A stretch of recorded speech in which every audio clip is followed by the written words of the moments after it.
Aposifo bi akɔgye duabo ama sabria me no ka say de abranti bi a wono no wo kire mu se aposifo aba besese ne moto so kra enya arehosem no o se sabria de wo de omo agya ensu makoma 100 ofre abosomfo so ene abosoma ono ni mu nyina di abo aposifo dua full story no wa ha ye bobo ni video na mo ahwe but before then make sure say babeka busuan ko yo ba subscribe to the platform on YouTube or follow on Facebook maybe be share camera studios bi and follow na my no so mu suko menka ensem no fansha brand na no yenko video num na ko hwe ensem brand de to dwa ye ba wache wadro comment section ase 3 months ni ana me ba ha ya na mo che me mo ba mi gina ha menka obia ma ba fa moto ko se na na se fa moto mpie fine me menim me di moto apie fa oba che me ya ka wo so ba jim 6 million ana ye be da ai Dani Aswazi police Dabi airport ana be da ho mo kwam ka se ya kwai obi amfie ntia na fa wi ana wo sunsun he we kasa ena so maba wo umuse adequate agina ha ye wo fite wo yi wusa masum minu ya no ayo dai epacho wa musa question bia epacho press no o ye den obo me nya na hwe me gina ho no ma no na wa park moto no park moto ana me gina ho na mo nam say ya nam 4 mo nam 4 and nam car ni free na eba Oma afaka fa phone hwe say pacho omo fuka na muse na pie ye ana mo pie ba ya me nwan wanya moto accident asa hwe miss ma nya moto accident enini me bada mampon 4 months okay answer me hoto me de me machine and is the police mo na hwe di me nya wo hwe me kan baba fine wo so watch moto no moto ko office na me mla ho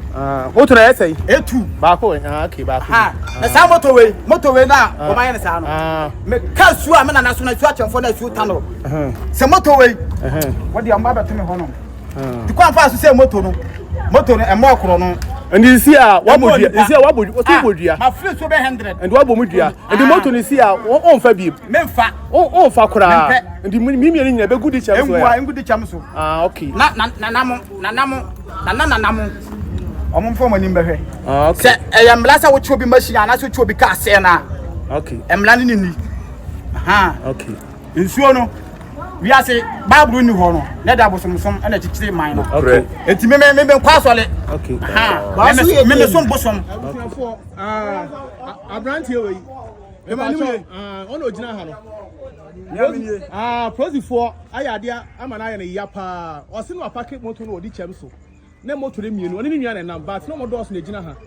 but omugina wona hu se prosifo ya dey o ma se moto choboto we so kan moto so na sisi wo no okay moto bi si o so man se no man se moto bi ami moto le so aba se no okay abrantie we and ama prosifo ne bae no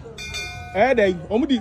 ni yam hye no mo hu no ni yam hye no ndi omo odwane no omudi gu no so ndi ba ko de omunya no na o se omo abo ne pa but omo ye 4 enti abrantie no anya hwe na moto ni so omo se moto no prosifo se moto no wa ha e wodi chem so a omo se ne ba abrantie no ahye ne pa na kuma ye ndi akoto kosua no abodua mo je se kosua ne egugugo mo hwe kosua ne guo abrantie no wonie menie mo hwe anim ye wa ba hwem so be kan kwa asem no me sama wa nyankopon wo de kan na ba hwe wu okay abrantie moto no se moto no mpa bie di moto no wodi chem so a eguazi si a o se obi de nzaka eduade benya no eni mo obi afa ne sanka and si a ya sira mo se wa mo ba fa moto no mo mefa ne yan hwe why se moto no waja abrantie na ja no waja moto no wa ha aye kola na ka sei abrantie na ja moto no wa so wa wo de za ba so moto no eduade benya abrantie no nie enti mawie maduma enti wa mo ba fa moto no sa kwadi fo na ba fa dia o di cham so si a me ka sei moto ni bua me come ya musuo wante sa ama fo ma ti ko dani bia na mo so kon fo na ba dani bia na no me ni ho na fo ma ti ko dani a dika kun first sumaya o so be na bi se wo de no aso ta no me sira bi buko to de po acho otufu akonya Gola. Abu sapura ba to film dika kunu.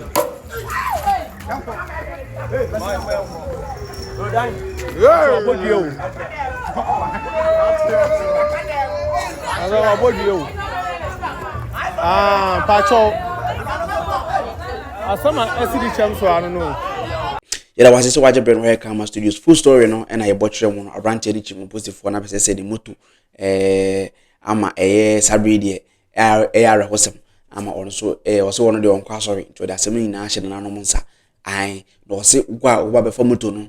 wo so ebi benya wo so a comment section bɛkeka nkwasɛsɛm no ɛno so ebi so bɛsɛ nya nti abrante bi abo di am sɛ kɔba wo biara ɔbɛ wa adwen sɛ wo support no nti nsɛm a ɛfiri sabrante yi hɔ ba no na busua ha Kama Studios. Make sure to follow this page for more news and update from us. Sticky the Superstar is the name, and I'm finally out.